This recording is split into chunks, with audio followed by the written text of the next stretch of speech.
CJOB, Winnipeg's News, today's talk.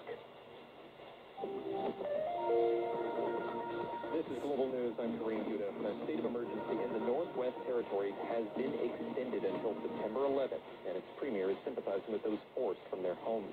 The territorial government declared the state of emergency on August 15th as wildfires threatened several communities, including the capital of Yellowknife.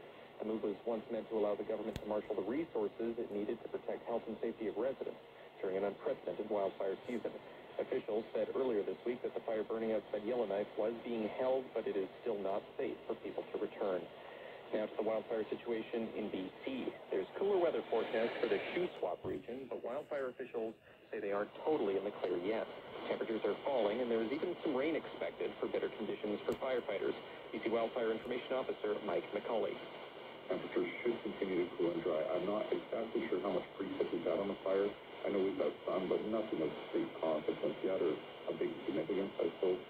For us, we're still, somewhat optimistic that we may see a little more on some portions of the fire, but for now, there's, as we say, no rain is rain until it's engaged, and we just don't have a lot of that yet. And as a reminder, evacuation alerts and orders are still in place, so locals need to remain prepared if conditions change. To Alberta now, where Premier Danielle Smith is out with a fresh warning to Ottawa. Don't test Alberta's resolve to fight draft regulations governing electricity grids and carbon emissions from the oil and gas industry. Global's Morgan Smith says the Premier isn't mincing words. Yvan Guilbeault said Suncor's shifting its business focus away from the energy transition is why Ottawa must regulate the sector's emissions. But Smith says the federal government has no constitutional authority to do so. She says such moves will destroy one of Alberta's and Canada's most critical economic sectors, as well as put tens of thousands of people out of work and make little to no impact on reducing global emissions. Smith reiterated Alberta's goal to get to net zero by 2050 rather than Ottawa's goal of 2035. Morgan Smith, Global News. The U.S. now, where officials have started assessing the damage caused so far by Hurricane Idalia as it continues to move through Florida and Georgia.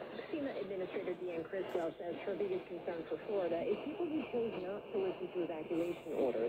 She warned people who stayed behind that they should not venture out into the storm and should remain sheltering in place if local officials are advising that. That is our priority for the day today, is to make sure that everybody is safe after the storm has passed. As we go into the next few days, we're going to want to assess what the total amount of damage is and see what immediate needs need to be put forth. Harry Potters, ABC News, the White House. And to some Ontario buzz, where health and police have a warning for drivers in Burlington, advising motorists to keep their windows